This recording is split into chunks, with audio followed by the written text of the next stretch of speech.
महाभारत युद्ध के बाद शकुनी को क्यों मिला था स्वर्ग और पांडव गए थे नर्क।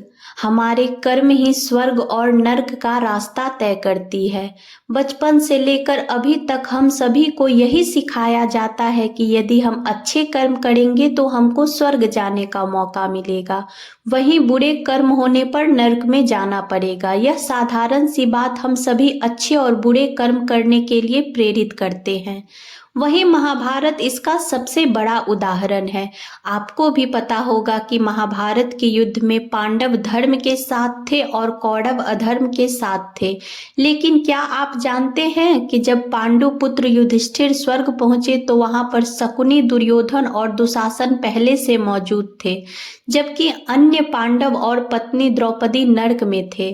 शकुनी को क्यों मिला था स्वर्ग? दरअसल कथा के मुताबिक शकुनी ने कभी अपने स्वार्थ के लिए किसी का कोई पाप नहीं किया था।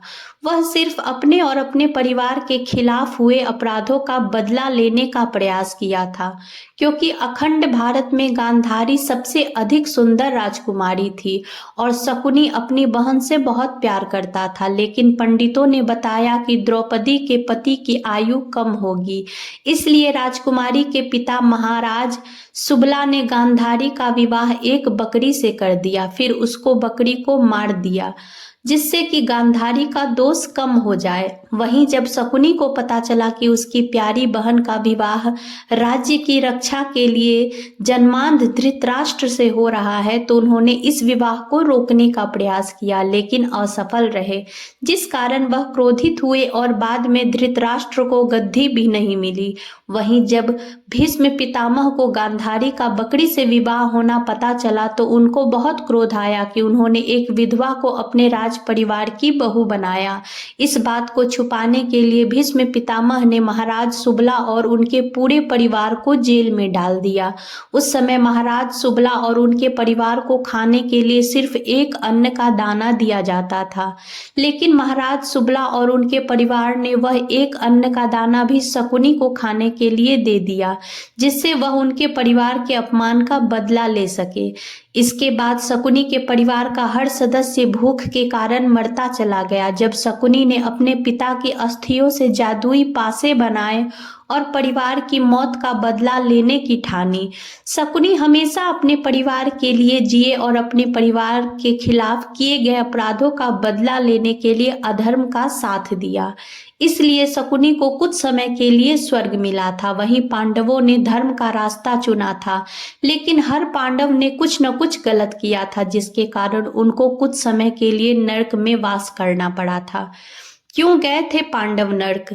महाभारत का युद्ध जीतने के बाद पांडव हस्तिनापुर में राज करने लगे। युधिष्ठिर धर्म का राह पर चलते थे और उन्होंने 36 सालों तक हस्तिनापुर में राज किया। इसके बाद अभिमन्यु और उत्तरा के पुत्र परीक्षित राजा बने और खुद युधिष्ठिर अन्य भाइयों और पत्नी के साथ स्वर्ग की ओर चल दिए। रास्ते में द्रौपदी पर्वत से गिरकर मृत्यु को प्राप्त हुई। पत्नी की मृत्यु पर अर्जुन, भीम, नकुल और सहदेव ने पीछे पलटकर देखा, लेकिन युधिष्ठिर नहीं पलटे। यह देख अन्य पांडवों ने उनसे सवाल किया तो युधिष्ठिर ने जवाब देते हुए कहा, द्रौपदी ने हम सभी को पति माना, लेकिन इसके बाद भी वह अर्जुन से सबसे अधिक स्नेह रखती थी। ऐसे में द्रौपदी ने धर्म का पालन नहीं किया। आगे जाकर नकुल मृत्यु को प्राप्त हुए तो युधिष्ठिर ने बताया कि नकुल को अपने रूप पर घमंड था और वह खुद को इस संसार का सबसे अधिक सुंदर पुरुष मानते थे। सुंदरता पर घमंड उनका सबसे बड़ा पाप था। थोड़ा आगे चलकर सहदेव गिरकर मृत्यु को प्राप्त हुए तो युधिष्ठिर ने बताया कि सहदेव के सामने सब होता रहा, लेकिन उन्होंने कभी अपनी बुद्धि का इस्तेमाल नहीं किया। भले ही उन्होंने कोई पाप नहीं किया, लेकिन गलत के खिलाफ आवाज भी नहीं उठाई, इसलिए सहदेव भी जीवित स्वर्ग नहीं पहुंच पाए। फिर यही घटना महाबली भीम के साथ हुई तो युधिष्ठिर ने बताया कि भीम को लालच था। वह इंसान होते हुए भी अन्य लोगों की तरह खाना नहीं खाते थे। वह खाना देखकर खुद को रोक नहीं पाते थे और दूसरों की विपत्तियों पर हंसते थे, इसलिए भीम के साथ ऐसा हुआ।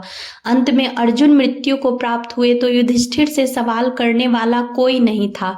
तब उन्होंने कहा कि अर्जुन को घमंड था कि वह संसार के सबसे अच्छे और बड़े धनुर्धर है। हालांकि वह अपनी कला में अच्छे थे, लेकिन श्रेष्ठ नहीं थे। अर्जुन को हमेशा डर सताता रहता था कि कोई उनसे बेहतर न आ जाए। अंत में जब युधिष्ठिर अकेले सुमेरु पर्वत पर पहुंचे तो देवराज इंद्र ने अपना वाहन भेजा, क्योंकि यदि कोई व्यक्ति जिंदा सुमेरु पर्वत के शिखर पर पहुंच जाता है तो उनको संपूर्ण ज्ञान हो जाता है और उनको शरीर के साथ स्वर्ग जाने को मिलता है। जब युधिष्ठिर इंद्र के वाहन में बैठकर स्वर्ग की ओर जाने लगे तो उन्होंने देखा कि हस्तिनापुर से एक कुत्ता भी उनके पीछे पीछे सुमेरु पर्वत तक आ पहुंचा है, लेकिन इंद्र ने उस कुत्ते को स्वर्ग जाने से मना कर दिया। तो युधिष्ठिर ने कहा कि इतनी लंबी यात्रा करने के बाद भी कुत्ता आगे जाएगा या नहीं, इस बात का फैसला वह नहीं कर सकते। ऐसे में देवराज इंद्र को युधिष्ठिर की बात माननी पड़ी और कुत्ते को भी स्वर्ग लेकर गए। जब युधिष्ठिर स्वर्ग पहुंचे तो देखा कि वहां पर पहले से शकुनी, दुर्योधन और दुशासन मौजूद है, जबकि उनके भाई और पत्नी नहीं है। तब युधिष्ठिर ने भाइयों और पत्नियों के बारे में पूछा तो पता चला कि वह सब नरक में है। तब युधिष्ठिर ने भी नरक जाने का फैसला कर लिया। युधिष्ठिर ने नरक की आग में बहुत सारी चीजें दी और नरक की आग में भाइयों और पत्नी को यातनाएं झेलते देखा। तब उन्होंने पूछा कि यह अधर्म क्यों किया। युधिष्ठिर ने कहा कि उनको भी परिवार के साथ नरक में रहना है। तब इंद्र और अन्य देवता प्रकट हुए और कहा कि आपने अपने मन से स्वर्ग भी त्याग दिया और खुद को कठोर कर लिया, यहाँ तक कि परिवार के अन्य सदस्यों के मरने पर मुड़कर भी नहीं देखा। लेकिन स्वर्ग आते ही आप अपने क्रोध को प्रकट किए बिना नहीं रह पाए। आप क्रोधवश कौरवों को स्वर्ग में भी नहीं देख पाए, यही आपका पाप है। इंद्र और अन्य देवताओं के कहने पर युधिष्ठिर ने अपने कर्मों के बारे में सोचा और कौरवों के प्रति अपने मन से नफरत को हटाया। तब वह स्वर्ग पहुंचे। बता दे कि कौरव सिर्फ कुछ समय के लिए स्वर्ग गए थे और पांडव कुछ समय के लिए नरक गए थे। युधिष्ठिर को ज्ञान के बारे में बताने के लिए ही देवराज इंद्र ने यह सब किया।